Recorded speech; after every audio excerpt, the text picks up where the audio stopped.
Hello बच्चों, देसी आफ्ताब सिद्दीकी और आज लेकर आ गए हैं अल्टरनेटिंग करंट का लेक्चर नंबर 5, जिसके अंदर हम लोग देखेंगे सीरीज LCR सर्किट। तो हम लोग सर्किट थ्योरी पढ़ रहे थे, आज शायद ये सर्किट थ्योरी का लेक्चर नंबर 4 है, जिसके अंदर हम लोग देख लेते हैं सीरीज LCR सर्किट क्या है।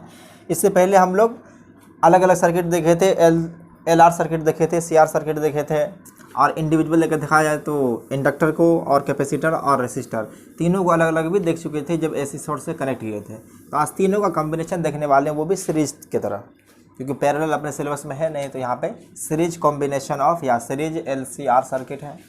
तो यहाँ से हेडिंग दीजिए सीरीज LCR सर्किट।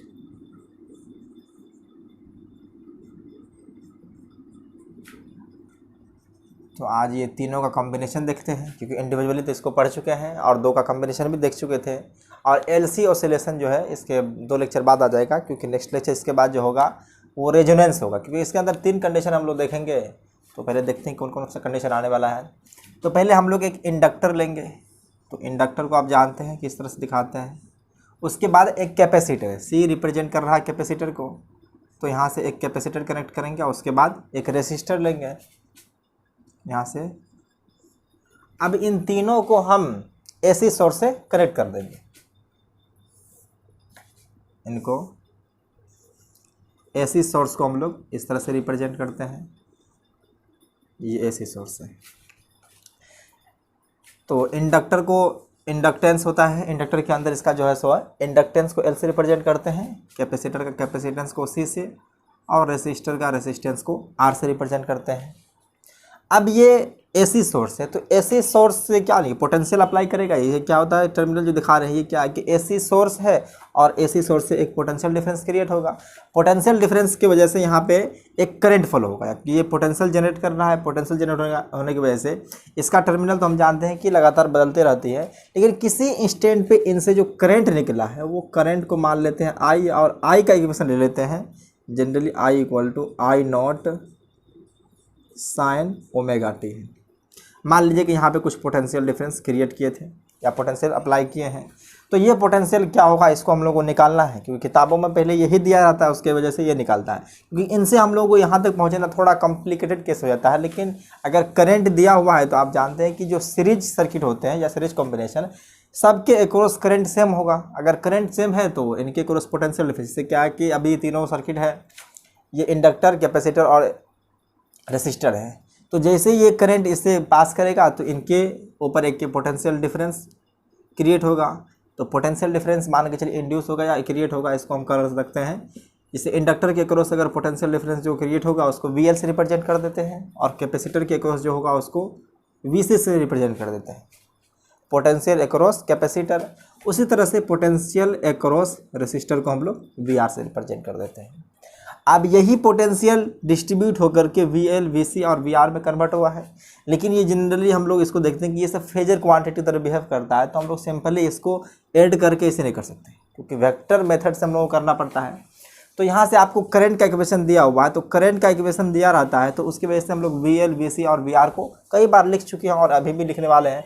तो यहाँ से देखिए, हम लोग अभी मेरा मेन टारगेट है कि जो पोटेंशियल अप्लाइड किए हैं, जो अभी अननोन है, इनको निकालना, कि ये पोटेंशियल जो अप्लाई किए हैं ये अननोन है। अब इनकी वजह से जो करंट आया है वो करंट बता दिया। अगर मान लीजिए करंट की वजह से ये निकाल लेंगे तो क्वेश्चन हम लोग सॉल्व करेंगे जिसमें पोटेंशियल दिया रहेगा, उसके बाद करंट निकालेंगे और इंडिविजुअल सर्किट के अंदर कितना पोटेंशियल डिफरेंस हुआ क्रिएट, वो सब भी निकाल लेंगे। तो क्वेश्चन के थ्रू आपको वो ये भी समझ जाएगा कि आपको पोटेंशियल दिया हुआ है तो कैसे करंट निकालना है, और इंडिविजुअल सबका पोटेंशियल कैसे निकालना है, तो इससे भी देख सकते हैं। तो पहले हम लोग VL लिखने वाले हैं। तो जनरली यहाँ से अगर VL लिखेंगे, ये फंक्शन ऑफ टाइम ही लिखेंगे, तो VL = जो आ जाएगा वो V0, ये होता है peak potential across inductor, V0L sin omega t। आप जानते हैं कि अगर पोटेंशियल और करंट दोनों के बीच इंडक्टर, प्योरली इंडक्टिव सर्किट होता है, तो फेज डिफरेंस π/2 का होता है, क्योंकि पोटेंशियल करंट से π/2 फेज आगे चलता है। यहाँ से V0L भी निकाल सकते हैं। देखिए V0L को निकालने का तरीका आप जानते भी हैं और देख लीजिए। अगर करंट दिया हुआ है तो पीक करंट, क्योंकि हम यहाँ पे पीक पोटेंशियल निकाल रहे हैं अक्रॉस इंडक्टर, तो यहाँ से जो पीक करंट होगा उसको आई नॉट दिया हुआ है, और इसके अक्रॉस जो इंडक्टेंस होता है उसको एक्सएल कहते हैं। इस तरह से यहाँ पे रेसिस्टर है, तो रेसिस्टेंस के जैसे एक क्वांटिटी है जिसको हम लोग कहते हैं इंडक्टिव रिएक्टेंस। उसी तरह से अगर हम चाहें तो कैपेसिटर के अक्रॉस भी पोटेंशियल लिख सकते हैं। तो यहाँ से VC लिखना चाहेंगे तो देखिए V नॉट मतलब peak potential across capacitor into sine omega T. अब कैपेसिटर अगर प्योरली कैपेसिटिव सर्किट होता है तो करंट और पोटेंशियल के बीच जो फेज डिफरेंस होती है वो भी π/2 का होता है, लेकिन इस बार करंट आगे होता है, पोटेंशियल पीछे होता है। तो करंट का अगर इक्वेशन ये दिया हुआ तो इससे पीछे पोटेंशियल चलेगा π/2, तो उसको माइनस कर देंगे। और यहाँ से हम निकालना चाहेंगे पीक वैल्यू, तो पीक वैल्यू या पोटेंशियल अक्रॉस कैपेसिटर जो हो जाएगा वो I not into XC। Capacitive reactance होता है XC, रेसिस्टर के जैसे ही एक क्वांटिटी है। और यहाँ से हम लोग निकालना चाहेंगे रेसिस्टर के अक्रॉस, तो रेसिस्टर के अक्रॉस अगर लिखेंगे तो देखिए VR equal to V naught मतलब peak potential across resistor into sine. अब यहाँ पे आपको पता है कि रेसिस्टर के अक्रॉस जो पोटेंशियल होता है और करंट दोनों सेम फेज में होता है, तो यहाँ पे किसी भी तरह का फेज डिफरेंस नहीं आने वाला है, तो हम लोग यहाँ से ओमेगा इंटू टी कर सकते हैं। अब हमको ये V चाहिए, अगर मान के चलिए ये V है तो यहाँ से कुछ V नॉट डॉट डॉट मतलब साइन ही के टर्म में लिखेंगे। तो अभी मान लीजिए कि साइन ओमेगा डॉट डॉट कुछ आने वाला है, ओमेगा टी प्लस 5 आएगा तो हम सबको पता करेंगे। तो पहले हम लोग यहाँ से V नोट निकाल लेंगे, तो V नोट को निकालने के लिए हम तीनों को इंडिविजुअली ऐड कर देंगे। तो यहाँ से देखिए V नोट जो निकाल रहे हैं, तो V नोट को निकालेंगे तो देखिए VL plus VC plus VR। अब ये तीनों फेजर क्वांटिटी को या तो हम वेक्टर की तरह ट्रीट कर सकते हैं या तो इसको SHM की तरह इसको ऐड कर सकते हैं। तो इनका सिंपल मेथड जो है उनकी वजह से हम लोग यहाँ कर सकते हैं। और V नोट R को भी निकाल सकते हैं, इसे ही पीक पोटेंशियल अक्रॉस रेसिस्टर, तो I नॉट इंटू R। तो यहाँ से हम लोग अब जाते हैं कि फेजर डायग्राम, क्योंकि इन सब क्वांटिटी को फेजर डायग्राम की वजह से देखेंगे। तो चलिए फेजर डायग्राम देख लेते हैं। इससे पहले भी फेजर डायग्राम के बारे में डिस्कस कर चुके हैं। फेजर डायग्राम, तो फेजर डायग्राम में देखेंगे तो पोटेंशियल जो होते हैं, अगर मान लीजिए कि करंट का डायरेक्शन ये है, अगर करंट का डायरेक्शन ये है तो पोटेंशियल जो होगा रेसिस्टर के क्रॉस वो भी करंट डायरेक्शन में ही होता है। इसे मान लीजिए कि करंट का डायरेक्शन ये है, तो करंट से जो पोटेंशियल अगर देखा जाए इंडक्टर में, तो इंडक्टर में π/2 आगे होता है। यहाँ पे फेज है ओमेगा टी, तो π/2 आगे लेंगे। तो अगर इसको मान लें हम रेफरेंस पॉइंट अगर 0 मान लें इसको, तो यहाँ से π/2 अगर देखेंगे तो ये कुछ ऊपर चले जाएगा, तो यहाँ पे आ जाएगा V not L। Generally peak value या RMS वैल्यू को ही ले सकते हैं। यहाँ पे अगर जो लिखे हैं V not into R, peak potential across resistor और पीक पोटेंशियल अक्रॉस इंडक्टर। उसी तरह से देखेंगे अगर कैपेसिटिव सर्किट के अंदर पोटेंशियल क्या है, तो वो π/2 करंट से पीछे है, तो π/2 करंट यहाँ, तो π/2 नीचे आ जाएगा। तो यहाँ से इसको लिख सकते हैं V not peak potential across resistor sorry capacitor. ये तो पोटेंशियल डायग्राम हो चुका है। इसी तरह से हम लोग इम्पीडेंस डायग्राम भी रिप्रेजेंट कर देते हैं। ये पोटेंशियल डायग्राम है, ये पोटेंशियल डायग्राम नीचे लिख देते हैं।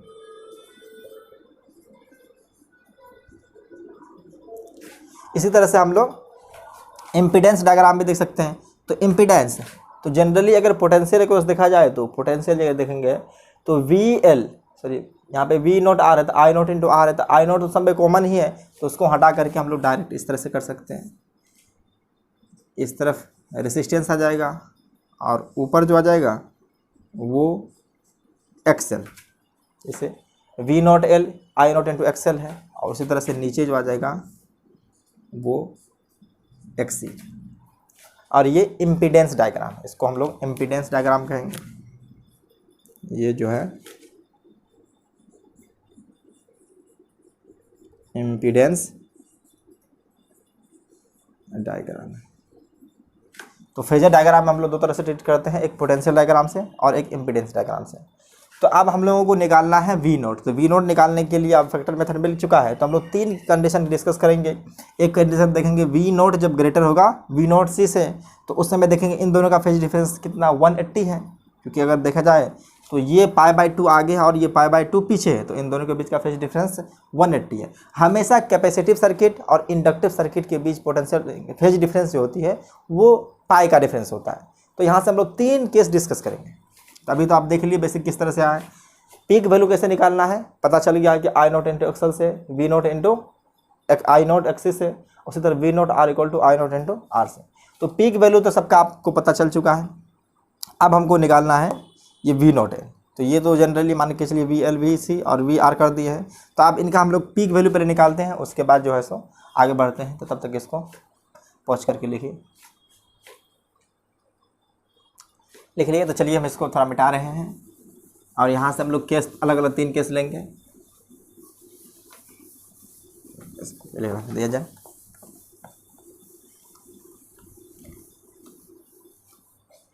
हम लोग केस 1 लेंगे जिसमें देखेंगे वी नोट एल ग्रेटर है वी नोट सी से।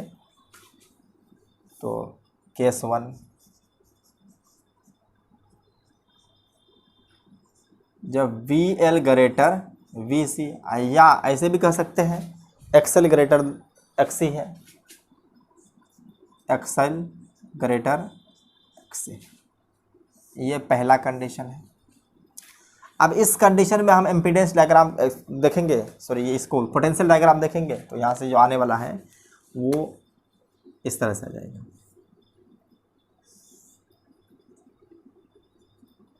V not C, sorry L, क्योंकि ऊपर एल ही है, माइनस वी नॉट सी, और इस तरफ जो आ जाएगा वी नॉट आर। तो केस फर्स्ट में है कि अगर इन दोनों को देखेंगे तो दोनों का डिफरेंस, अगर वी नॉट एल ग्रेटर है वी नॉट सी से, तो यहाँ पे ये सर्किट जो है so generally combination of inductor और रेसिस्टर की तरह बिहेव करेगा। तो आप जानते हैं कि इसमें करंट का डायरेक्शन जो होता है वो कुछ इस तरह से होगा, करंट इस तरह होता है। अब इन दोनों के बीच ही पोटेंशियल, क्योंकि अगर ये इंडक्टर की वजह से, क्योंकि यहाँ पे डोमिनेटिंग जो हुआ है, डोमिनेट हुआ है वो इंडक्टर हो गया, क्योंकि इंडक्टर ज़्यादा है तो ये डोमिनेट इंडक्टर तरह बिहेव करेगा। तो इन दोनों के बीच जो पोटेंशियल आएगा कुछ ऐसे आ जाएगा। आप जानते हैं कि इस डायग्राम में अगर इन दोनों का रिजल्टेंट देखेंगे तो कुछ ऐसे आ जाएगा, ये वी नॉट आ गया। ये फर्स्ट केस है। तो इसमें अगर देखेंगे तो ये फाई जो है, अब भी देखेंगे तो करंट से ज़्यादा आगे ही पोटेंशियल चल रहा है, क्योंकि अगर ये प्योरली इंडक्टर के अंदर होता है क्या कि फेज जो पोटेंशियल का होता है वो आगे होता है करंट के रिस्पेक्ट में। तो अब भी देखेंगे तो नेट फेज जो है पोटेंशियल का वो ग्रेटर है करंट से, अभी देख रहे हैं। तो ये कुछ वैल्यू इसका होगा और इन दोनों का रिजल्टेंट बीच में ही आएगा।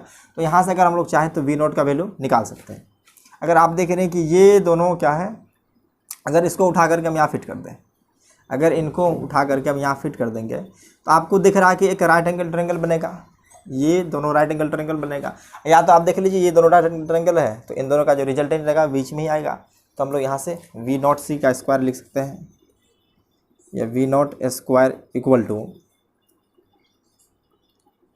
We not C L minus V not C square plus R square. अगर वी नॉट निकालना है तो इस तरफ स्क्वायर रूट दे देंगे, तो यहाँ से आ जाएगा V not L minus V not C whole square plus R square. अब वी नॉट एल का वैल्यू यहाँ से उठा कर रखेंगे आई नॉट इंटू एक्सएल। उसी तरह से वी नॉट सी का वैल्यू यहाँ से रखेंगे V not equal to I not into X C, और ये तो मान के चलिए वी नॉट इंटू आर है तो आई नॉट इंटू आर। तो सबको अब हम करंट के टर्म में लिख सकते हैं। तो अब इनको चाहेंगे तो चलिए इसको आई नॉट एक्स सी एक्सएल हो जाएगा, वी नॉट एल की जगह वहाँ पे देखिए आई नॉट एक्सएल है, minus I not X C square, और ये आई नॉट स्क्वायर और ये आर स्क्वायर, दोनों का स्क्वायर को हम कर देंगे इंडिविजुअली। तो सॉरी यहाँ पे वी नॉट सी था, सॉरी वी नॉट आर का स्क्वायर होगा, थोड़ा लिखने में उल्टा हो गया था, वी नॉट आर का स्क्वायर। अब तीनों का पोटेंशियल सब देख लिए, तो आप देखिए करंट क्या है, यहाँ से करंट को हम लोग चाहे तो बाहर कर सकते हैं, ये पूरा रूट दे दिया, तो आई नॉट स्क्वायर, यहाँ से आई नॉट स्क्वायर और आई नॉट स्क्वायर, तीनों में से आई नॉट को हम बाहर कर सकते हैं, तो यहाँ से आई नॉट आ जाएगा और बचेगा सिंपली एक्सएल माइनस एक्सी का whole square, XL minus XC whole square plus R nought square. और ये टर्म को देख करके आपको लग रहा होगा कि कुछ इसी को तो इम्पीडेंस कहते हैं, ये टर्म होता है इम्पीडेंस, इसी को कहते हैं इफेक्टिव रेसिस्टेंस, ये है इफेक्टिव रेसिस्टेंस, जिसको हम लोग जेड से रिप्रेजेंट करेंगे। तो अब इसका काम खत्म हो चुका है, तो अब इसको हम मिटाने वाले हैं। तो चलिए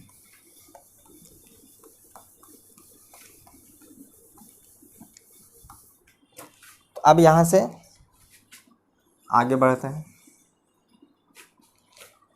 तो जो ये वी नॉट जो आ गया है ना, वी नॉट को अगर देखेंगे तो वी नॉट इक्वल टू ऐसे लिख सकते हैं, V not equal to I nought, और ये पूरा टर्म को हम लोग इम्पीडेंस जेड से रिप्रेजेंट करते हैं, ये हो जाएगा आई not into Z.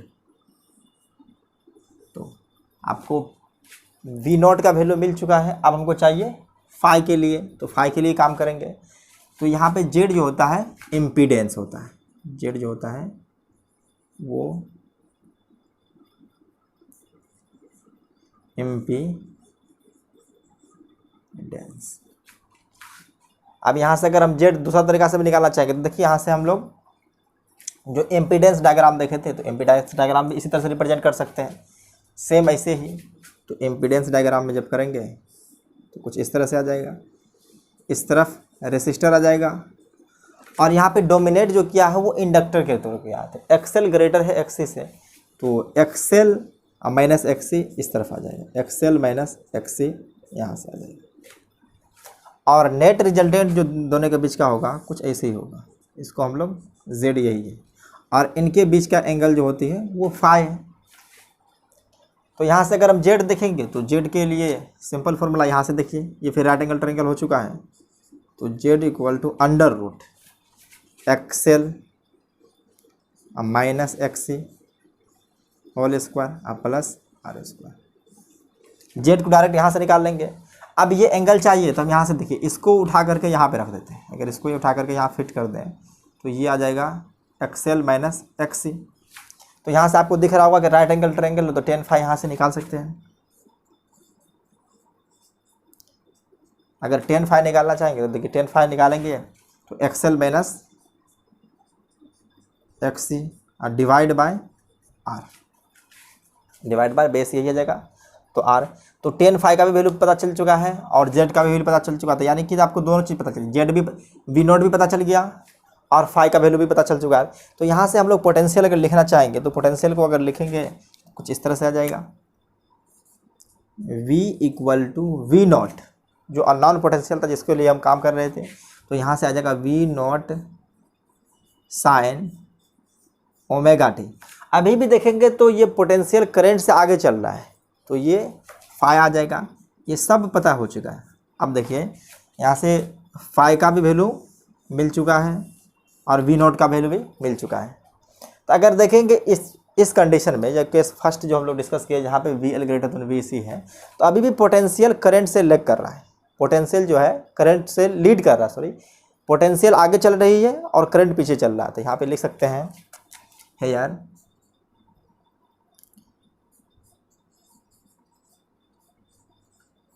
Potential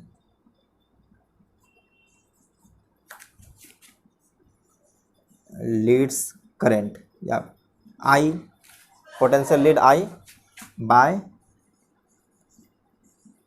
phi, मतलब फाई एंगल से ये आगे चल रही है। लीड मतलब होता है कि आगे चलना, ये लीड कर रहा है पोटेंशियल, इसमें पोटेंशियल लीड कर रहा है। तो यहाँ से देख लीजिए वी नॉट का वैल्यू पता चल चुका है, और यहाँ से देखेंगे तो फाई का वैल्यू पता चल चुका है। तो सारा डिस्कशन इसमें हो चुका है।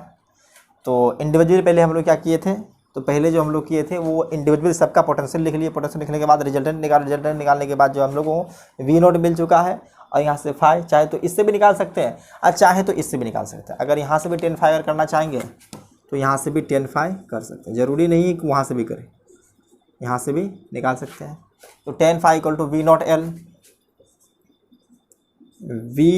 L minus V not C divide by V not R.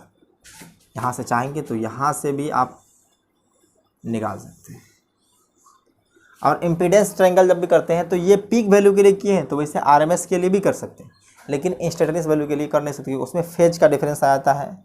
तो ये फर्स्ट केस डिस्कशन हो चुका है, तो इसको पॉज करके आप लोग नोट कीजिए, तब सेकेंड केस पे आते हैं। तो सेकेंड केस देखते हैं, केस सेकेंड। तो इसमें जो डोमिनेट करेगा पोटेंशियल वो कैपेसिटर का ज़्यादा होगा इंडक्टर के रिस्पेक्ट में। तो वी नॉट सी, आप इसी को डायरेक्टली हम चाहें तो ऐसे भी लिख सकते हैं, V C greater V L, या इंडक्टेंस के टर्म में लिखें चाहे रिएक्टेंस के टर्म में। तो चलिए देखिए, सॉरी इसको इम्पीडेंस के टर्म में लिखें। तो देखिए यहाँ से एक्स सी ग्रेटर एक्सएल हो जाएगा। तो ये सेकेंड केस है। तो अगर हम यहाँ से रेसिस्टर को ड्रॉ करते हैं, जनरली रेसिस्टर करंट के साथ होता है। ये अगर रेसिस्टर की क्रॉस पोटेंशियल जो होती है उसको हम लोग वी नॉट आर से रिप्रेजेंट करते हैं, इसी तरह से करते हैं। तो करंट का डायरेक्शन भी इसी डायरेक्शन में होती है। करंट का फेज और पोटेंशियल इन रेसिस्टर, पोटेंशियल जो रेसिस्टर के क्रॉस क्रिएट होता है या ड्रॉप होता है, उसका फेज और करंट का फेज दोनों सेम होता है। लेकिन यहाँ पे कैपेसिटर यहाँ पे जो है सो डोमिनेट हो रहा है, तो ये आ जाएगा V not C minus V not L, कि जो फेज होता है पोटेंशियल का कैपेसिटर के अंदर वो π/2 आता है। तो नीचे अब इस बार जो आ जाएगा वी नॉट कुछ इस तरह से आ जाएगा, वी नॉट यहाँ पे आ जाएगा, और ये एंगल फाई है। तो अगर वी नॉट निकालना चाहेंगे तो फिर से वही फॉर्मूला लगाएंगे, V nought square V not C minus V not L, इनका टोटल का square plus V not R square. Square को दोनों तरफ हटा देंगे तो इस तरफ अंडर रूट आ जाएगा। तो V not equal to under root, यहाँ से वी नॉट सी, इसको कैपिटल ब्रैकेट रखते हैं, minus V not L square plus V not R के क्रॉस स्क्वायर। फिर से वही बात, वी नॉट सी को लिख सकते हैं आई नॉट एक्स सी। तो जिस तरह से आप देखेंगे पहले यहाँ पे अगर चाहे तो लिख भी सकते हैं, V not C equal to I not X C, और V not L equal to I not X L, और V not R equal to होता है आई नॉट इंटू आर। ये पीक वैल्यू सबके क्रॉस है, कैपेसिटर इंडक्टर और resistor के cross होता है। तो अगर हम चाहें तो वी नॉट सी को यहाँ से लिख सकते हैं आई नॉट एक्स सी। तो यहाँ से इसको लिख सकते हैं I not X C minus I not X L, इनका स्क्वायर प्लस यहाँ से इसको लिख सकते हैं आई नॉट, दोनों का स्क्वायर है तो इन दोनों को हटा देते हैं, आई नॉट का स्क्वायर आ जाएगा और आर नॉट का स्क्वायर आ जाएगा। तो इसी तरह से यहाँ से देखेंगे करंट को फिर से कॉमन ले लेंगे, तो आई नॉट, फिर यहाँ से ये कौन आई नॉट स्क्वायर होगा, यहाँ से भी स्क्वायर, तो स्क्वायर होकर के जब बाहर करेंगे तो ये रूट है, तो स्क्वायर रूट कैंसिल होकर के सीधा बाहर आ जाएगा आई नॉट, और अंदर जो बचा है वो x C minus x L, total का स्क्वायर प्लस आर स्क्वायर है। और फिर से ये टर्म जो आ चुका है इसको इम्पीडेंस कहते हैं। वी नॉट पता चल गया है, और यहाँ से अगर देखेंगे तो वी नॉट इक्वल टू ये आ जाएगा आई नॉट, चलिए इसको आगे ही कर देते उस तरफ, ये जो टर्म है इसको कहते हैं इम्पीडेंस। ये इफेक्टिव रेसिस्टेंस की तरह बिहेव करता है, इम्पीडेंस। डेंस। तो V नॉट मिल चुका हम लोगों को, यहाँ पे बाउंड्री बना देते हैं। चलिए, तो V नॉट का वैल्यू जो आया है वो I नॉट इंटू जेड। अब हम लोगों को फाई निकालना है, तो फाई के लिए दोनों तरह से जेड को चाहे तो इम्पीडेंस ट्रायंगल से भी निकाल सकते हैं। तो इम्पीडेंस ट्रायंगल देखिए या इम्पीडेंस डायग्राम, तो इस तरफ होगा रेसिस्टर और इस बार डोमिनेट जो किया है वो कैपेसिटर किया है। तो कैपेसिटर का जो इंडक्टेंस होता है, सॉरी कैपेसिटर का रिएक्टेंस जो होता है वो नीचे होता है। तो ये थोड़ा इस तरह से आ जाएगा, तो इनको हम XC माइनस XL कर सकते हैं और यहाँ पे इफेक्टिव इम्पीडेंस जो होगा या रेसिस्टेंस जो होगा उसको Z कहेंगे और Z इस डायरेक्शन में है और यहाँ से फाई। अब चाहे तो हम लोग Z का वैल्यू निकाल सकते हैं इससे भी डायरेक्ट, क्योंकि न्यूमेरिकल जब सोल्व करेंगे तो हम लोग ऐसे ही निकालेंगे। Z इक्वल टू निकालना चाहेंगे तो यहाँ से देखिए XC minus XL square plus R square इनका अंडर रूट। फिर यहाँ से चाहेंगे फाई तो 10 फाई लिख सकते हैं। 10 फाई जो आ जाएगा वो इसको उठा करके हम यहाँ रख दें। अगर मान कर चलिए इसको उठा करके यहाँ रख दें, थोड़ा सा इसको आगे कर लेते हैं। तो ये ट्रायंगल कंप्लीट हो चुका है। इसको चाहे इम्पीडेंस ट्रायंगल कर सकते हैं या इम्पीडेंस डायग्राम। तो ये XC माइनस XL, ये लेंथ XC माइनस XL हो जाएगा और ये टोटल लेंथ जो ऊपर वाला लेंथ है वो रेसिस्टर के द्वारा तो रेसिस्टेंस के बराबर हो जाएगा। तो यहाँ से 10 फाई लिखना चाहेंगे तो यहाँ से देखिए सामने परपेंडिकुलर बाय बेस, तो XC माइनस XL और डिवाइड बाय यहाँ से चाहेंगे तो ये R हो जाएगा। और इसको चाहे तो इसके फॉर्मेट में भी लिख सकते हैं, यहाँ से चाहेंगे तो इसको भी लिख सकते हैं V not C minus V not L। तो यहाँ से एक फार्मूला और ये भी आ जाएगा। चाहे तो ये RMS वैल्यू के लिए भी कर सकते हैं, लेकिन सिर्फ यहाँ पे हम लोग पीक के लिए कर रहे हैं तो चाहे RMS दें चाहे पीक दें दोनों से काम चल जाएगा, लेकिन इंस्टेंटेनियस वैल्यू से नहीं कर सकते। यहाँ पे पहले C है उसके बाद R divide by peak potential across resistor. तो 10 फाई को दोनों तरह से हम लोग निकाल सकते हैं। तो 10 फाई को निकालने का दो तरीका हुआ अपने पास, चाहे तो इम्पीडेंस के हेल्प से कर सकते हैं और चाहे तो पीक पोटेंशियल या RMS पोटेंशियल के यूज़ कर सकते हैं। तो यहाँ से अब जो हम लोगों को निकालना है पोटेंशियल का, नेट पोटेंशियल का टाइम के साथ इक्वेशन, तो वो आ चुका है V equal to V nought sine omega T. इस बार देखिए तो करंट से पीछे फाई चल रहा है, इस बार लीड कर रहा है करंट और लेग कर रहा है पोटेंशियल। कैपेसिटिव सर्किट के अंदर जो होती है वो पोटेंशियल करंट से π/2 पीछे चलता है, लेकिन यहाँ पे देखेंगे तो ये जो डोमिनेट हुआ है वो कैपेसिटर डोमिनेट हुआ है। तो ये कैपेसिटिव और प्लस रेसिस्टिव दोनों का कॉम्बिनेशन है।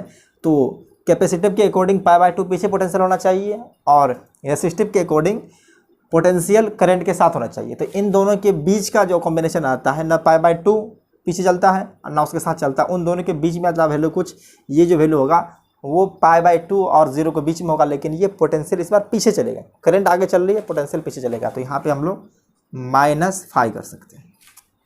तो ये हमको नेट पोटेंशियल मिल चुका है।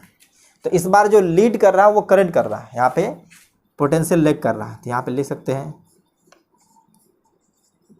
पोटेंशियल, पहले पोटेंशियल लीड कर रहे थे, जो इफेक्टिव इंडक्टिव सर्किट आया था वहाँ पे डोमिनेट इंडक्टर किया था, यहाँ पे डोमिनेट कर रहा है रेसिस्टर। तो रेसिस्टर के वजह से जो पोटेंशियल आता है वो करंट से पीछे आता है, तो यहाँ भी आफ्टर ऑल करंट से पीछे रहेगा। यहाँ से potential lags behind current, behind current by phi angle. तो फाई एंगल इसमें पोटेंशियल पीछे चलेगा करंट से। तो ये सेकंड केस है। एक थर्ड केस है जिसको हम लोग रेजोनेंस कंडीशन कहते हैं, उसको कल के क्लास में नेक्स्ट पूरा डिस्कशन होगा। तो आज थोड़ा सा इंट्रोडक्शन उसका दे देते हैं, उसके बाद हम इस पर न्यूमेरिकल सॉल्व करेंगे हर तरह के। तो इसको पहुँच करके नोट कीजिए तब तक। तो थर्ड केस देखते हैं। केस थर्ड, इस कंडीशन में जो पोटेंशियल होगा इंडक्टर के अक्रॉस VL और VC दोनों बराबर होगा। चाहे इम्पीडेंस के टर्म में देखेंगे तो इम्पीडेंस के टर्म में आ जाएगा XL इक्वल टू XC। और ऐसे कंडीशन को, इस कंडीशन को कहते हैं रेजोनेंस कंडीशन। इसको कहते हैं रेजोनेंस कंडीशन। इसका हम लोग डिटेल नेक्स्ट लेक्चर में करेंगे। कल जो लेक्चर होगा टोटल इसी पे होगा, इसको हम लोग नेक्स्ट लेक्चर में करेंगे।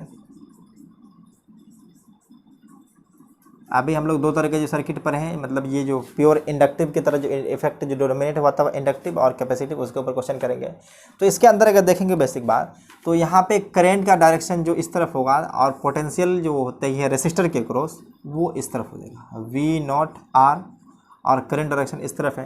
क्योंकि इस बार तो दोनों कैंसिल हो चुका है तो इस पर कुछ नहीं आएगा। तो यहाँ पर अगर हम Z निकालना चाहेंगे तो अगर Z निकालेंगे तो देखिए Z जो आ जाएगा वो under root XL minus XC। ये सिंबल का मतलब होता है डिफरेंस है। कुछ भी बड़ा हो उसी को मतलब नहीं, चाहे XL बड़ा हो चाहे XC बड़ा हो, दोनों में से जो ग्रेटर होगा उसमें से माइनस कर लेंगे। और वैसे भी अगर छोटा में से भी माइनस करें तो कोई दिक्कत की बात नहीं, स्क्वायर होकर के फिर ये प्लस हो ही जाएगा और ये R स्क्वायर।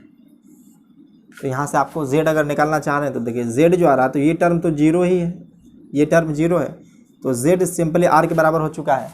तो यहाँ से पोटेंशियल अगर देखेंगे तो V0 जो हो जाएगा, मतलब नेट पोटेंशियल जो आ रहा था वो सोर्स के अक्रॉस, वो नेट पोटेंशियल जितना भी है वो रेसिस्टर के अक्रॉस ही आ जाएगा। अगर हम V0 निकालना चाहेंगे तो देखिए अगर V0 इक्वल टू हो जाएगा V0R equal to I0 into R, या इसी को Z कहे चाहे R के बाद एक ही है, क्योंकि Z और R के बराबर दोनों ही है। तो अगर इस केस में देखेंगे तो करंट मैक्सिमम होगा। तो करंट का अगर फॉर्मूला देखिए यहाँ से निकाल रहे हैं तो करंट जो आ रहा है वो I0 equal to V0 by R। Generally अगर V0 बाय Z लिखेंगे तो Z यहाँ पे R के बराबर है, क्योंकि इससे पहले दो कंडीशन देखे थे Z में क्या था, कुछ रोल यहाँ से XL और XC से भी आ रहा था, लेकिन इस बार जो आ रहा है प्योरली रेसिस्टर के बराबर हो रहा। तो जो इम्पीडेंस है वो रेसिस्टेंस के बराबर है। तो ये मिनिमम वैल्यू इस केस में जो होता है Z मिनिमम होता है, Z मिनिमम है। Z मिनिमम है तो करंट मैक्सिमम हो गई, ये मैक्सिमम टर्म हो जाएगा। तो करंट जो है वो मैक्सिमम होगा। तो इस केस में जो करंट होती है वो मैक्सिमम होता है और जो नेट इम्पीडेंस होता है या नेट इफेक्टिव रेसिस्टेंस वो मिनिमम होता है। तो ये केस बहुत ही इंपॉर्टेंट है, इसको हम कल डिस्कस करेंगे। तो आज जो है सो इसके ऊपर जो अब तक पढ़े हम लोग उस पर कुछ क्वेश्चन प्रैक्टिस करते हैं। 3 क्वेश्चन लेंगे, 3 क्वेश्चन के अंदर बहुत सारा पार्ट रखेंगे, तो उसके साथ जो भी तरह का न्यूमेरिकल आएगा सब सॉल्व हो सकता है। तो इसको पूछ कर लिखिए, उसके बाद हम लोग क्वेश्चन पर बढ़ते हैं। अगर इनमें देखेंगे तो इसमें देखते हैं बढ़ने से पहले कि अगर इनके साथ देखेंगे तो करंट और पोटेंशियल सेम होगा इन रेजोनेंस कंडीशन। चाहेंगे तो फेज लिखना चाहेंगे, in resonance condition potential and current in phase हो जाएगा, potential and current are in phase,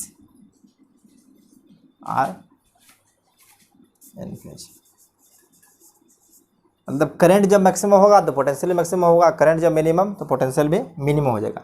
तो रेजोनेंस के केस में जो होती है वैसे ही होता है जो रेसिस्टर के केस में होता है। तो प्योरली रेसिस्टिव सर्किट की तरह ये बिहेव करने लगता है। इसको अगर हम चाहेंगे तो ये प्योरली रेसिस्टिव की तरह होता है, behaves as purely resistive circuit. जिस तरह से प्योरली रेसिस्टिव सर्किट पढ़े थे तो ये रेजोनेंस कंडीशन भी होता है, वो प्योरली रेसिस्टिव सर्किट की तरह ही हो जाता है। और इसमें देखेंगे फेज जो होती है वो दोनों का सेम होता है, पोटेंशियल का और करंट का भी सेम होता है। तो इसको लिखिए, चलिए। तो क्वेश्चन नंबर 1 पे हम लोग आते हैं। तो क्वेश्चन नंबर फर्स्ट जो है, तो यहाँ से एक रेसिस्टर दिया हुआ है, उसके बाद एक इंडक्टर है और यहाँ कैपेसिटर लगा हुआ है। अब इन तीनों को कनेक्ट किया गया है एसी सोर्स से।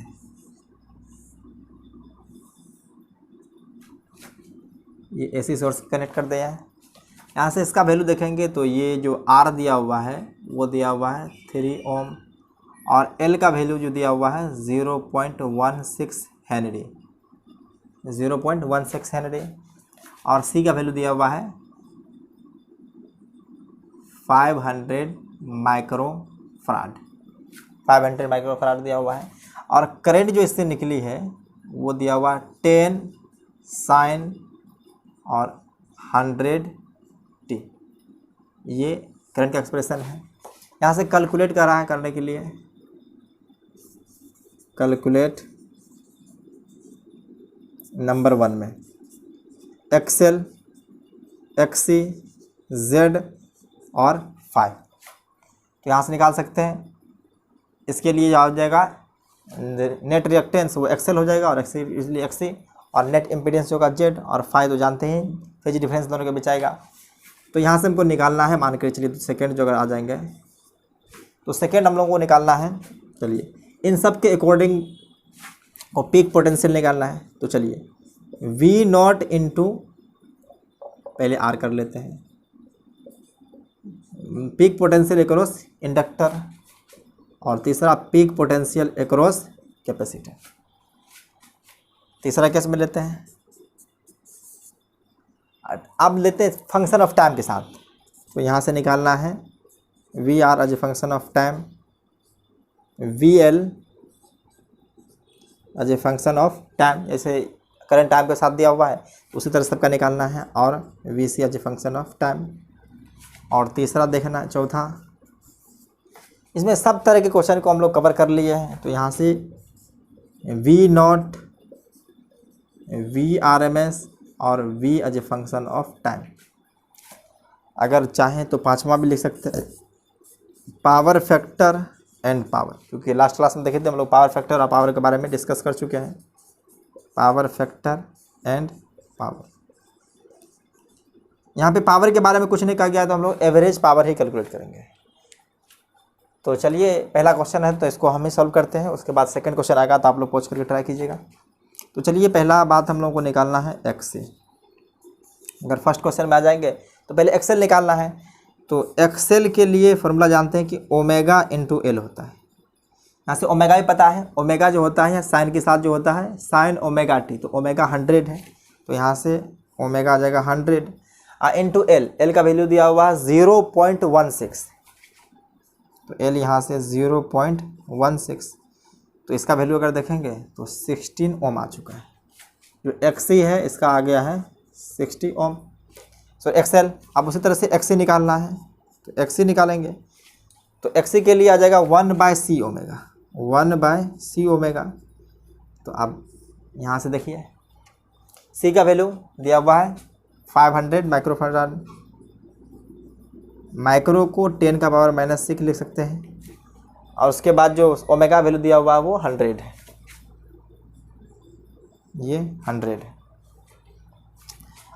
डिवाइड कर देंगे तो देखिए यहाँ से 2 जीरो, यहाँ से 2 जीरो, 4 जीरो आ जाएगा कैंसिल, और 10 का पावर -6 है, तो ये 10 का पावर जो है सो 100 हो जाएगा ऊपर जा करके, ये 10 का पावर 2 यानी 100 डिवाइड बाय 5, तो इसको कैंसिल करने के बाद 20 ओम आ जाएगा।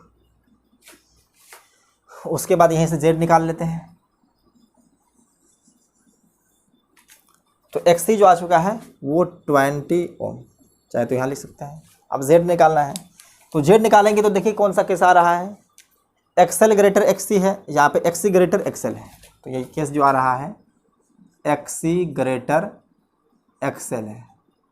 तो यहाँ पे जो है सो नेट कैपेसिटिव आ रहा है, तो कैपेसिटिव आ रहा है तो यहाँ पे पोटेंशियल लैग करेगा करंट से, पोटेंशियल पीछे चलेगा, करंट आगे चलेगी। तो यहाँ से इम्पीडेंस डायग्राम देखेंगे तो R इस तरफ हो जाएगा, रेसिस्टर इस तरफ, और XL माइनस XC, तो XL माइनस XC का वैल्यू अगर देखेंगे तो चलिए यहाँ से XC माइनस XL होगा,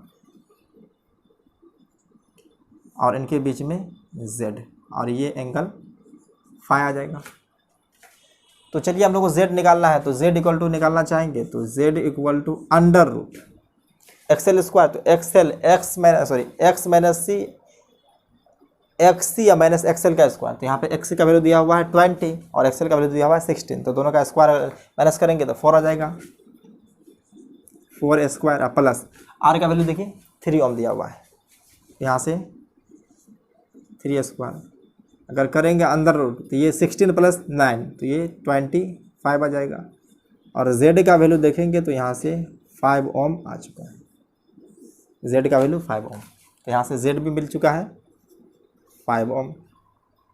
अब फाई का वैल्यू निकालना है तो फाई का वैल्यू 10 फाई से निकाल सकते हैं, तो 10 फाई के लिए बताए थे एक्स सी, यहाँ पे देख रहे हैं तो यहाँ से एक्स सी माइनस एक्सएल कर सकते हैं, तो देखिए X C minus XL divide by R, तो एक्स सी माइनस एक्सएल का वैल्यू 4, यहाँ से देखिए 16 माइनस ये, तो इसको हम चाहें तो यहाँ पे लिख सकते हैं, ये 4 है और ये 3 है, तो 4/3, तो 4/3 आप जानते हैं कि 10 4/3 है, तो यहाँ पे 10 फाई का वैल्यू जो फाई का निकालना चाहेंगे तो ये 53 डिग्री, अगर ये ट्रायंगल फेमस ट्रायंगल ये है इस तरह से सॉरी, तो देखिए अगर ये सामने वाला 4 है और ये 3 है, तो ये जो बड़ा एंगल सामने बड़े साइड के सामने का एंगल जो होता है 53 डिग्री होता है, ये 53 डिग्री होता है, यहाँ से अगर हम चाहें तो 10 फाई का वैल्यू जो आ चुका है 53 आ गया है,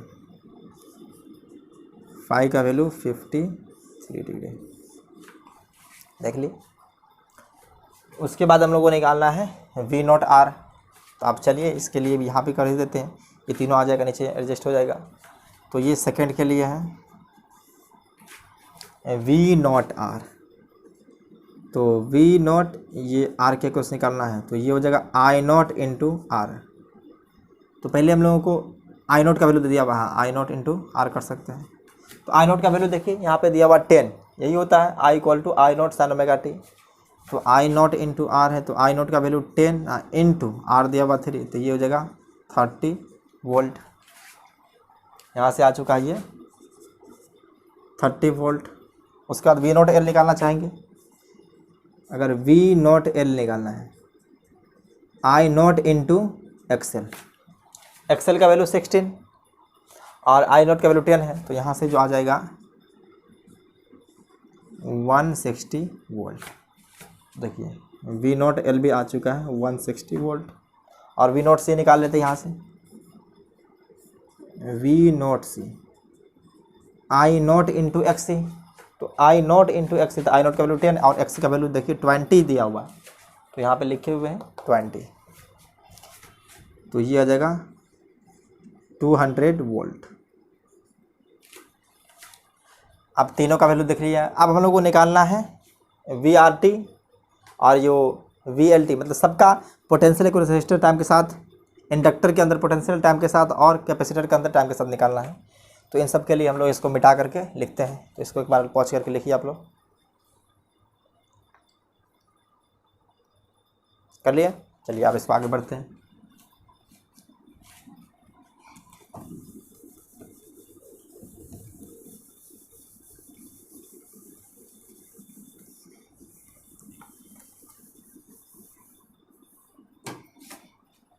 तो यहाँ से अगर हम लिखना चाहेंगे रेसिस्टर के cross V as a function of T V R, तो वी नॉट आर, तो यहाँ से हम लोग V not R sine omega T, जो करंट के साथ पोटेंशियल जो रेसिस्टर के अंदर होती है वो करंट के साथ होता है, तो यहाँ से अगर चाहें तो direct V R equal to लिख सकते हैं, वी नॉट आर का वैल्यू निकाल चुके हम लोग 30, यहाँ से आ जाएगा 30 साइन ओमेगा टी, तो ओमेगा टी का वैल्यू 100 दिया हुआ है, तो ये भी हम लोग निकाल चुके, ये क्वेश्चन नंबर 3 था, ये क्वेश्चन नंबर 3 है। अब हम लोग को निकालना है second potential inductor as a function of time, तो यहाँ से वी नॉट एल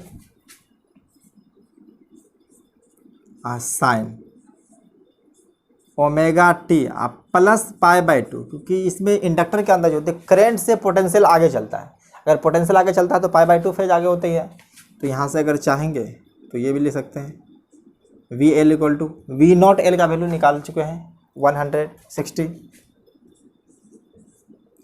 तो 160 sign 100t plus 90 degree phase इसका आगे है, तो ये भी निकल चुका है। और हम लोग को अब निकालना है V C as a function of time, तो यहाँ से इसको भी कर सकते हैं। तो चलो V not C sine omega T, इस बार फेज जो होती है वो पोटेंशियल का करंट से पीछे होता है। कैपेसिटिव सर्किट के अंदर जो होती है वो फेज π/2 पीछे चलता है, तो यहाँ से वी सी भी निकाल सकते हैं। तो वी नॉट सी का वैल्यू निकाल चुके हैं, जो आया था 200। यहाँ पे लिखे नहीं थे, यहाँ पे देखिए ये XC इंटू आई नॉट, तो 200 वोल्ट, तो 200 वोल्ट यहाँ से है। 200 sign omega T 100t minus π/2 को 90 कर सकते हैं, तो ये भी आ चुका है। अब हमको लिखना है वी नॉट, तो वी नॉट के लिए पता ये क्वेश्चन नंबर 4 है, तो V not equal to I not into Z.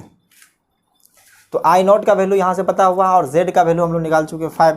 तो चलिए 10 इंटू 5 इक्वल टू 50 वोल्ट। और वी आर एम एस निकालना है, तो देखिए वी आर एम एस होती है वी नॉट बाय √2, तो √2 से डिवाइड कर देंगे, तो चलिए ये आ जाएगा 50√2। इसको चाहेंगे तो 25√2 लिख सकते हैं। और नेक्स्ट बचा है वी टी लिखने के लिए, तो चलिए अगर वी टी चाहेंगे तो डायरेक्ट लिख सकते हैं V not into sine omega T. और इस बार जो कर रहा था वो इंडक्टिव है, यहाँ पे देखें तो XC ग्रेटर एक्सेल है, तो ये फेज जो होगा पोटेंशियल का वो करंट से पीछे चलेगा, तो फाई इस बार माइनस होगा। तो फाई का वैल्यू हम लोग निकाल चुके थे, फाई का वैल्यू आया था 53 डिग्री, फाई का वैल्यू 53 डिग्री आया था, क्योंकि 10 4/3 तो 53 से आया था। तो यहाँ से वी नॉट का वैल्यू पता है 50 साइन ओमेगा का वैल्यू 100t माइनस 5, तो फाई का वैल्यू 53 डिग्री निकाल चुके हैं। तो यहाँ से नेट पोटेंशियल भी लिख ली, करंट से नेट पोटेंशियल हमको पता चल चुका है। अब सेकेंड है पावर फैक्टर और पावर, तो यहीं कर देते हैं पावर फैक्टर और पावर को। ये पावर फैक्टर जो होती है वो जिस तरह से पी एवरेज हम लोग लिखे थे, तो पावर फैक्टर cos 5 होता है, उसको पावर फैक्टर कहते हैं। जो 5 का है पावर फैक्टर जो होती है वो cos 5 होता है। अब cos 5 अगर निकालना है तो चलिए यहीं से देख लेते हैं। अगर इस टर्म में तो cos 5 का वैल्यू अगर XC, ये इस तरह से कुछ ट्रायंगल हो जाएगा, तो XC माइनस XL है, तो देखिए XC माइनस XL है, और XC माइनस XL का वैल्यू दिया हुआ यहाँ से 4, और ये दिया हुआ 3, और ये दिया जगह ये 5 है। अगर यहाँ से अगर हम चाहें तो इसको ट्रायंगल बना सकते हैं, तो ये 5 और ये 4 है, तो ये भी 4 सामने का आ जाएगा, और ये 5 होता है। तो cos अगर लिखना है तो cos होता है बेस बाय हाइपोटेनस, तो सामने वाला साइड को परपेंडिकुलर करते हैं, बेस जो होता है वो उसके बगल वाला, तो ये 3/5। तो यहाँ से अगर cos 5 लिखना चाहेंगे, देखिए cos 5 इक्वल टू 3/5 हो जाएगा। या इसको r/z भी लिख सकते हैं। ये cos 5 को जनरली हम लोग r/z कल की क्लास में पढ़े थे। तो r का वैल्यू देखिए, यहाँ से r का वैल्यू जो है सो 3 दिया हुआ 3 ओम, और z का वैल्यू 5 निकाल चुके, तो 3/5 वैसे भी आ चुका है। और पावर, तो पावर अगर कुछ नहीं कहा गया तो हम लोग एवरेज पावर कैलकुलेट करेंगे। एवरेज पावर निकालने के लिए फॉर्मूला बताए थे IRMS और VRMS या VC को कह सकते हैं, VRMS into IRMS into cos 5, या VRMS IRMS को V nought I nought by सीधा 2 √2 दोनों का डिवाइड हो जाएगा, तो 2 आ जाएगा। ठीक है, V nought by √2 I nought by √2, cos 5 का वैल्यू जानते हैं r/z। तो यहाँ से P एवरेज जो आ जाएगा, देखिए V नॉट का वैल्यू पता चल चुका है, V नॉट का वैल्यू देखिए तो 50, और I नॉट का वैल्यू दिया 10, तो 50 इंटू 10 डिवाइड बाई 2। तो चलिए यहाँ से देख सकते हैं 50 इंटू 10 डिवाइड बाई 2, और ये R/Z का वैल्यू 3/5 है। देखिए यहाँ से 5 कैंसिल हो जाएगा तो ये 10 बचेगा, फिर ये कैंसिल होकर 5, तो 5 इंटू 10 इंटू 3, तो यहाँ से आ जाएगा 150, और जानते हैं पावर का यूनिट जो होता है वो वाट होता है, 150 वाट आ चुका है, 150 वाट। तो फर्स्ट क्वेश्चन में सारा पार्ट डील कर चुका है। तो सेकंड क्वेश्चन दे दिया है, आप लोग पॉज करके एक बार जरूर ट्राई कीजिए, अगर नहीं होगा तो उस तक के बाद सोल्यूशन देखिए, ऐसा नहीं कि पहले सोल्यूशन देख ले, तो एक बार ट्राई जरूर कीजिए। इस बार हम लोग पोटेंशियल देंगे, उसके साथ करंट निकालना होगा, और बाद बाकी जो भी दिए हुए हैं एक्सेल XYZ सबको निकालना है। तो इसको तब तक लिखिए, उसके बाद सेकंड क्वेश्चन पे आते हैं। देखिए सेकंड क्वेश्चन दे रहे हैं, इसको आप लोग जरूर ट्राई करेंगे पॉज करके। तो सेकंड क्वेश्चन में फिर से वही, यहाँ पे एक रेसिस्टर और एक इंडक्टर दे दिए हैं और एक कैपेसिटर है, इन तीनों को कनेक्ट कर देंगे AC सोर्स से। इस बार थोड़ा सा चेंज कर रहे हैं कि पोटेंशियल हम दे रहे हैं और आपको निकालना है V = 50 साइन, क्योंकि एक बार डेटा देख लेते हैं, ठीक है। साइन 100t + 30 डिग्री है, 100t + 30। तो देखिए इस बार पोटेंशियल दिया हुआ है, V0 का वैल्यू दिया हुआ है, ओमेगा भी पता है, और उसके बाद फाई जो दिया हुआ है कुछ दिया हुआ है। तो यहाँ से रेसिस्टेंस का वैल्यू दिया हुआ है 300 ओम, और L का वैल्यू दिया हुआ है 1 हेनरी, और कैपेसिटेंस जो दिया हुआ है वो दिया हुआ है 20 माइक्रोफराड। देख लिए। यहाँ से पूछ रहा है, कैलकुलेट करने के लिए कह रहा है, कैलकुलेट। फर्स्ट में पुरानी बात एक्सेल, XC, Z और फाई, फर्स्ट पार्ट में ये आ जाएगा।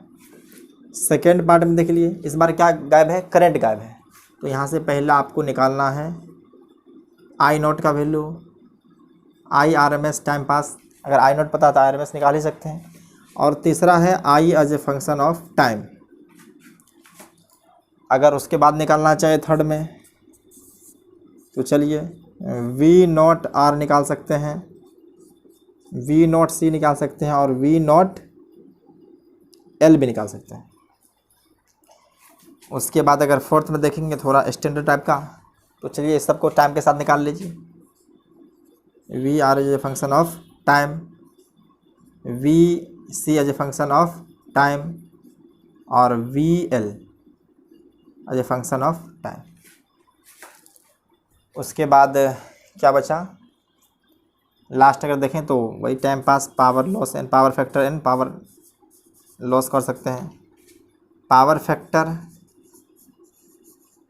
And power. इसको पॉज करके एक बार ट्राई कीजिए आप लोग, अगर नहीं बनेगा तब सोल्यूशन देखिएगा, उसके बाद तो हम बना ही देंगे। तो पहले इसको पॉज करके अच्छी तरह से ट्राई कर लो, उसके बाद हम सॉल्व करेंगे, तो देख लेना है।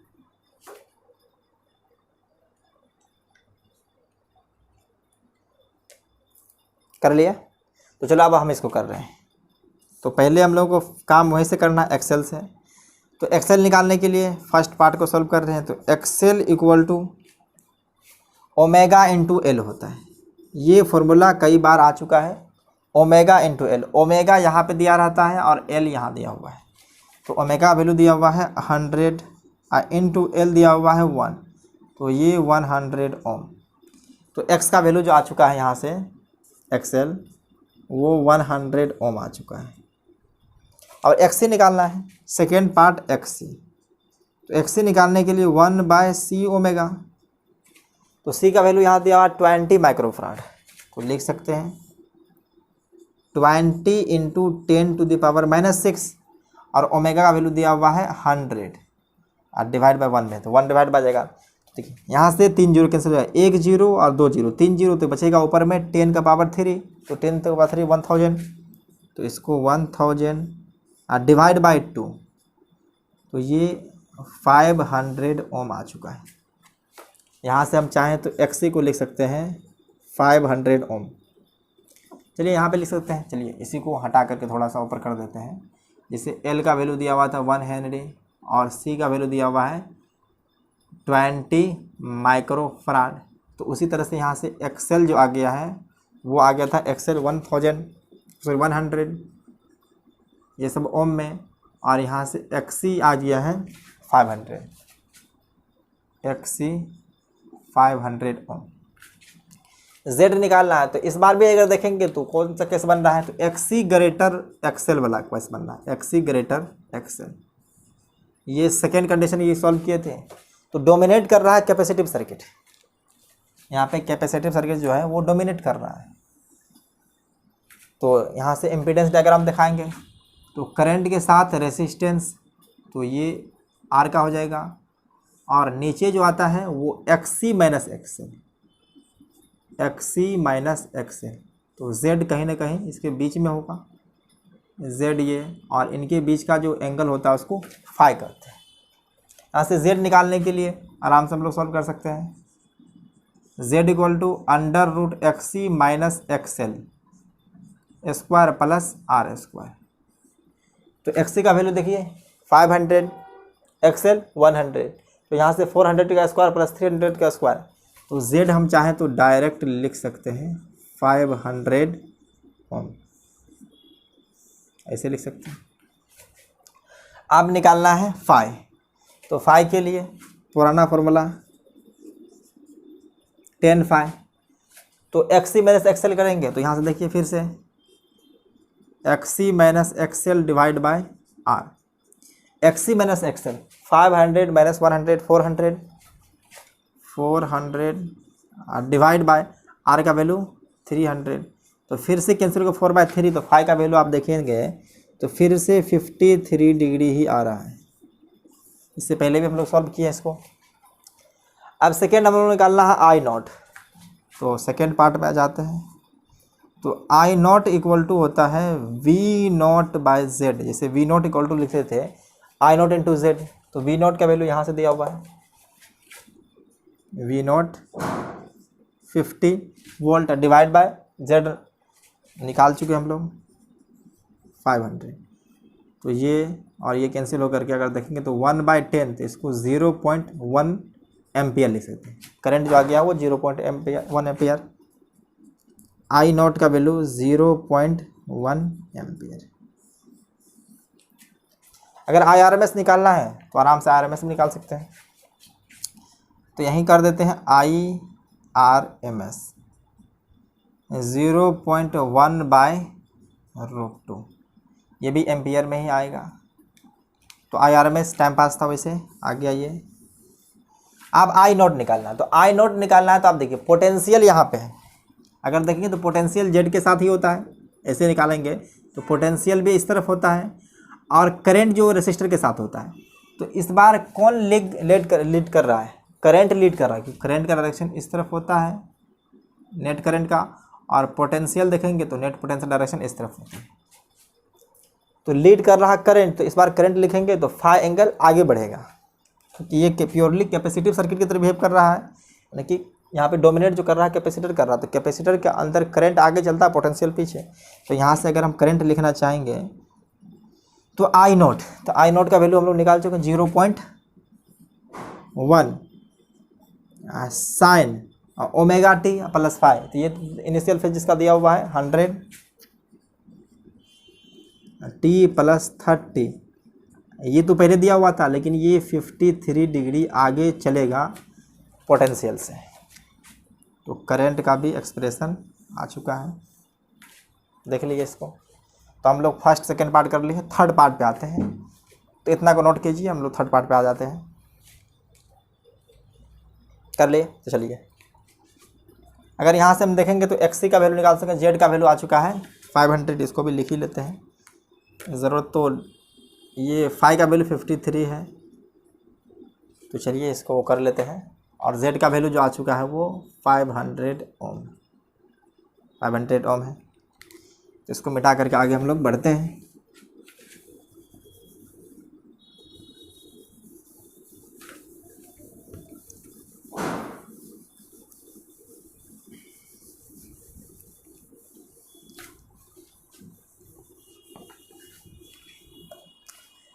तो सेकेंड पार्ट हम लोग थर्ड पार्ट में आ रहे हैं, वी नॉट आर लिखना है। तो यहाँ से सिंपली आ जाएगा सब, इसमें कोई ज़्यादा रॉकेट साइंस है नहीं, सीधा फॉर्मूला लगाना है। I not into R, I naught का वैल्यू देखे थे अभी 0.1 आया था, आई नॉट का वैल्यू जो है 0.1 एम्पियर आया था, 0.1 एम्पियर। तो यहाँ से 0.1 इंटू आर का वैल्यू 300 ओम है, ये 30 वोल्ट आ गया। उसी तरह से वी नॉट सी लिखना चाहेंगे तो I not into X C, X C का वैल्यू देखिए यहाँ से दिया हुआ है 500 और आई नॉट का वैल्यू 0.1 आता है, तो यहाँ से 0.1 इंटू 500 इक्वल टू 50 वोल्ट। उसी तरह से अगर चाहेंगे तो V not into L, potential across inductor, तो आई नॉट इंटू एक्सएल, तो आई नॉट का वैल्यू 0.1 इंटू एक्सएल का वैल्यू यहाँ पे 100, तो 10 वोल्ट आ चुका है। अब इन सबको टाइम के साथ लिखना है, तो टाइम के साथ करंट का आपको फेज पता था, करंट का अगर इक्वेशन देखेंगे तो हमें तो याद होगी। याद देखिए करंट का इक्वेशन जो आया था वो I equal to 0.1 sine 100t 30 degree plus 53 था, तो अगर उसको देंगे 53 से ऐड करेंगे तो ये प्लस 83 आ जाएगा। ये करंट का इक्वेशन है। तो करंट के इक्वेशन से हम लोग आराम से पोटेंशियल का इक्वेशन लिख सकते हैं सब में। तो चलिए यहाँ से पोटेंशियल इक्वेशन लिखना चाहेंगे रेसिस्टर के अंदर, तो V R equal to V not sine omega T होता है, सीधा करंट के साथ ही है। तो चलिए इसको लिखते हैं। तो वी नॉट का वैल्यू पता चल चुका है यहाँ से, वी नॉट आर जो रेसिस्टर के अंदर है वो 30। चलिए एक बार लिख देते formula, V not R sine omega T, तो वी आर जो आ जाएगा वो 30 वोल्ट है, sign omega T 100t plus 83। जो करंट का फेज है वो रेसिस्टर के अंदर जो पोटेंशियल होता है दोनों का फेज सेम होता है। उसी तरह से आ जाते हैं हम लोग इंडक्टर के अंदर, सॉरी कैपेसिटर के अंदर। तो यहाँ से आ जाएगा V not C sine omega T minus pi by 2। Current से पीछे पोटेंशियल चलता है कैपेसिटिव सर्किट के अंदर, तो यहाँ से वी सी जो आ चुका है वो वी नॉट सी का वैल्यू यहाँ से देख लीजिए 50 वोल्ट है, 50 साइन 100t प्लस 83 माइनस 93, तो ये वी सी भी आ चुका है। अब हम लोग को निकालना वी एल, ये वी एल,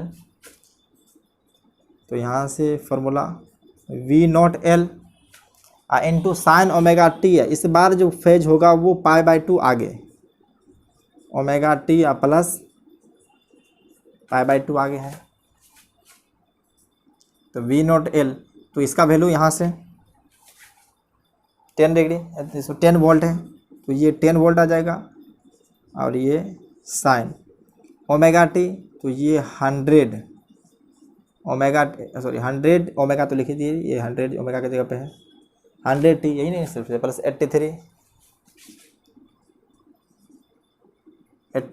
इस बार हो जाएगा प्लस 90 डिग्री। तो अब ये भी देख चुके हैं। अब सेकेंड बचा पावर फैक्टर, तो पावर फैक्टर cos 5 होता है, ये है 4 नंबर। तो पावर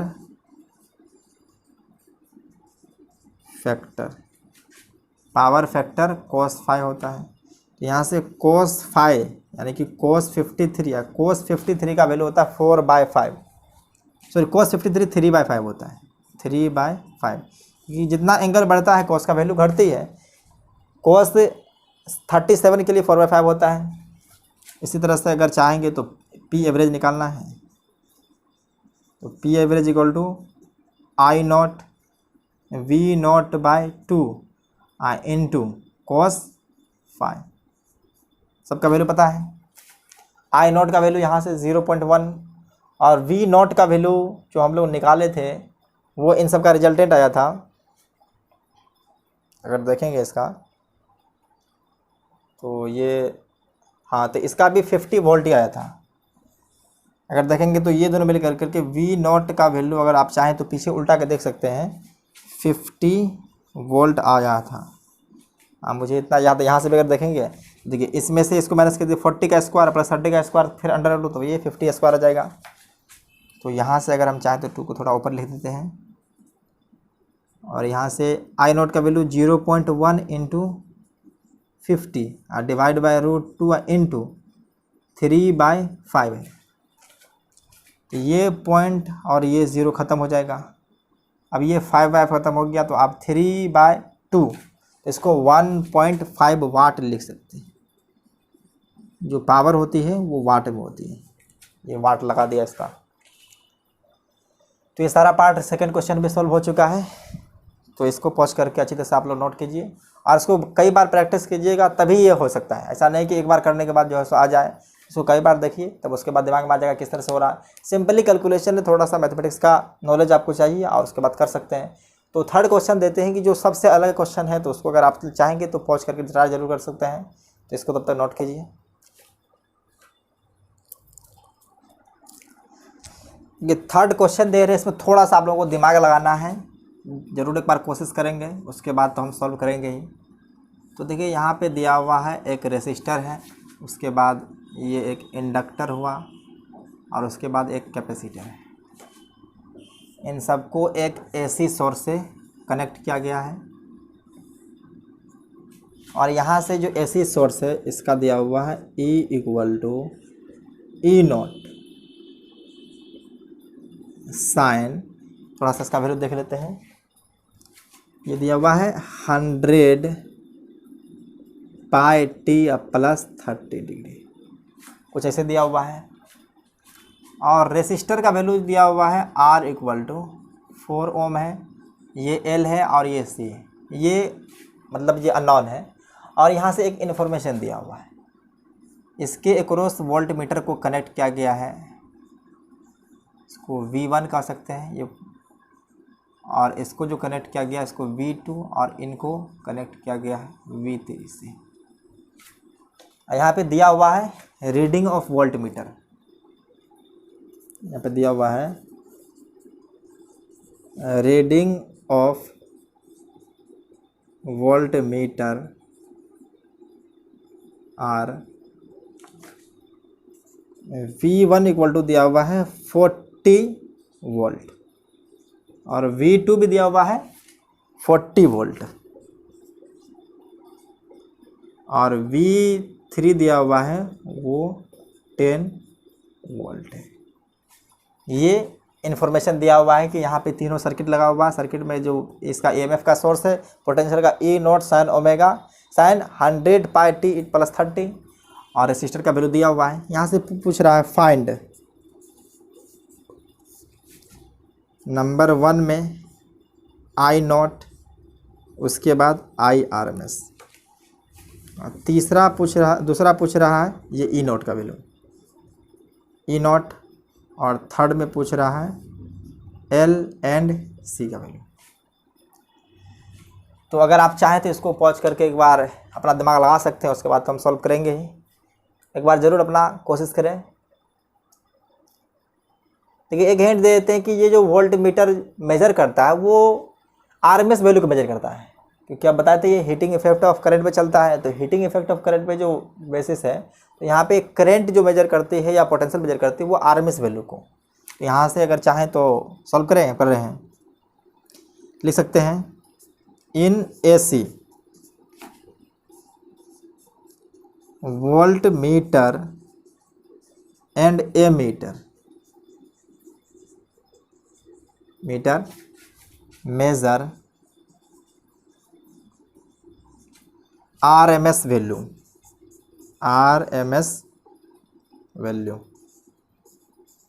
तो ये सब आरएमएस वैल्यू, पीक वैल्यू, इसके बारे में भी सोचना भी नहीं है। देखिए V1 क्या है, ये आरएमएस जो दिया हुआ है, अगर इसको चाहें तो यहीं से हम लोग ले सकते हैं VRMS एक्रॉस रेसिस्टर दिया हुआ है 40 वोल्ट है, 40 वोल्ट है। अगर हमको करंट निकालना है तो करंट = VRMS, अगर इसको चाहें तो यहाँ से फॉर्मूला हम ले सकते हैं V R M S across resistor equal to I, अगर ये आर एम एस है करंट भी जो आएगा वो आई आर एम एस ही आएगा, इंटू आर इंटू रेसिस्टर, ठीक है। वी नोट इक्वल टू लिखते थे आई नोट इंटू आर, तो यहाँ से आपको देखिए वी आर एम एस दिया है 40 और आई आर एम एस निकालना है, आर का वैल्यू यहाँ से दिया हुआ है। तो इस फॉर्मूला को थोड़ा सा ऊपर बढ़ाते हैं यहीं पे, तो वी आर एम एस की जगह रखेंगे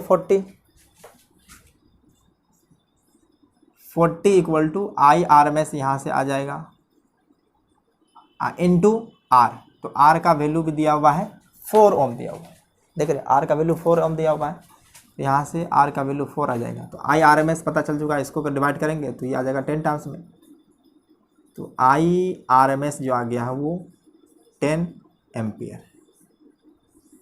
आई नोट निकालना है तो यहाँ से निकाल सकते हैं, आई नोट बाय √2 होता है आई आर एम एस, अगर इस √2 से इधर मल्टीप्लाई कर दें तो आई नोट का वैल्यू आ जाएगा। तो आई नोट का वैल्यू यहाँ से हमको पता चल रहा है 10√2 एम्पियर। फर्स्ट पार्ट सॉल्व हो चुका है।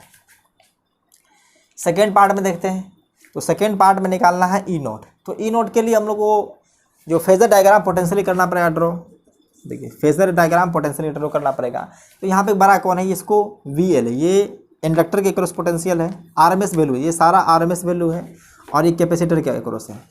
तो यहाँ पे जो केस बन रहा है वी एल ग्रेटर वी सी का बन रहा है, यहाँ पे जितना भी वैल्यू होगा वो आर एम एस वैल्यू होगा। तो यहाँ से अगर हम चाहेंगे तो इस तरह से हो जाएगा वी एल माइनस वी सी, और जो पोटेंशियल होगा रेसिस्टर के क्रॉस वी सी, इस तरह से वी आर, ये सभी है आर एम एस वैल्यू। यहाँ पे देखा all values are in R M S, जितना भी वैल्यू दिया हुआ है वो आर एम एस में दिया हुआ है। तो ये बदलते जो डायग्राम है वो पीक के लिए और आर एम एस के लिए हम लोग कर सकते हैं। तो यहाँ से जो वी आ सकता है जिसको वी आर एम एस कहेंगे, यहाँ से आ रहा देखिए V L minus V C, तो वी एल का वैल्यू दिया हुआ R M S value 40 minus 10, तो ये आ जाएगा 30, और ये 40 दिया हुआ है, तो यहाँ से वी आर एम एस तो आ ही गया है, दोनों का स्क्वायर करेंगे तो 30 स्क्वायर प्लस 40 स्क्वायर, 30 का स्क्वायर प्लस 40 का स्क्वायर दोनों को ऐड कर करके स्क्वायर रूट लेंगे, तो वी आर एम एस जो आ चुका है वो 50 वोल्ट है। लेकिन पूछ क्या रहा है ई नोट, तो पीक वैल्यू पूछ रहा है, तो ई नोट इक्वल टू मतलब वी नोट पूछ रहा है, तो यहाँ से अगर ई नोट चाहेंगे तो √2 से मल्टीप्लाई कर देंगे इसमें, ये आर एम एस वैल्यू में अगर √2 से मल्टीप्लाई कर दें हम, चलिए इसको 50√2 लिख सकते हैं सीधा, 50√2, ये वोल्ट आ जाएगा, ये वोल्ट में। तो सेकेंड पार्ट भी हम लोग सॉल्व कर चुके हैं, थर्ड पार्ट हमको करना है सॉल्व। तो थर्ड पार्ट के लिए थोड़ा सा दिमाग लगाना हम लोगों को, चलिए इसको थोड़ा मिटा देते हैं यहाँ से। तो थर्ड पार्ट के लिए थोड़ा सा ही हम लोगों को दिमाग लगाना है और इसको थोड़ा आगे एक्सपेंड कर सकते हैं।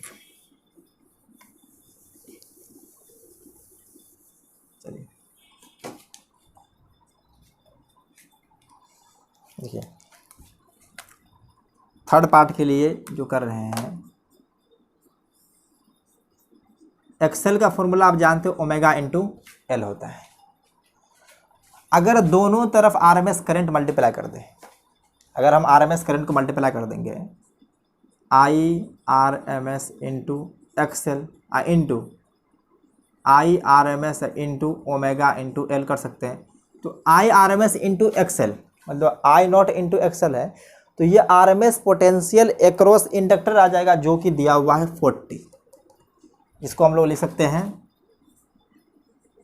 V R M S across L equal to I R M S, तो पता ही है ये आई आर एम एस जो निकाल चुके हैं हम लोग, अभी आई आर एम एस का वैल्यू निकाले थे तो कितना आया था जनरली हम देख लेते हैं, डेटा में दिमाग से उतर गया है।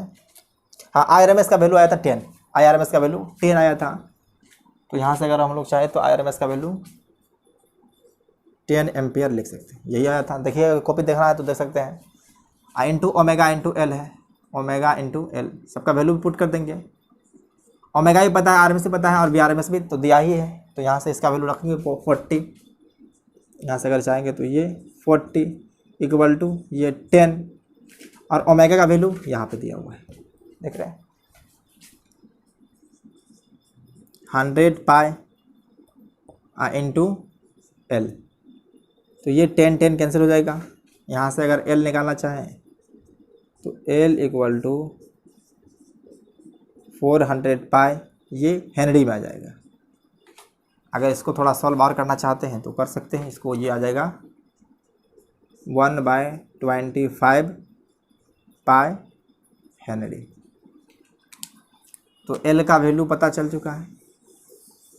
इसी तरह से देखिए ओमेगा निकालना है तो यहाँ पे XC में मल्टीप्लाई कर देंगे IRMS से, तो ये आ जाएगा VRMS एक्रॉस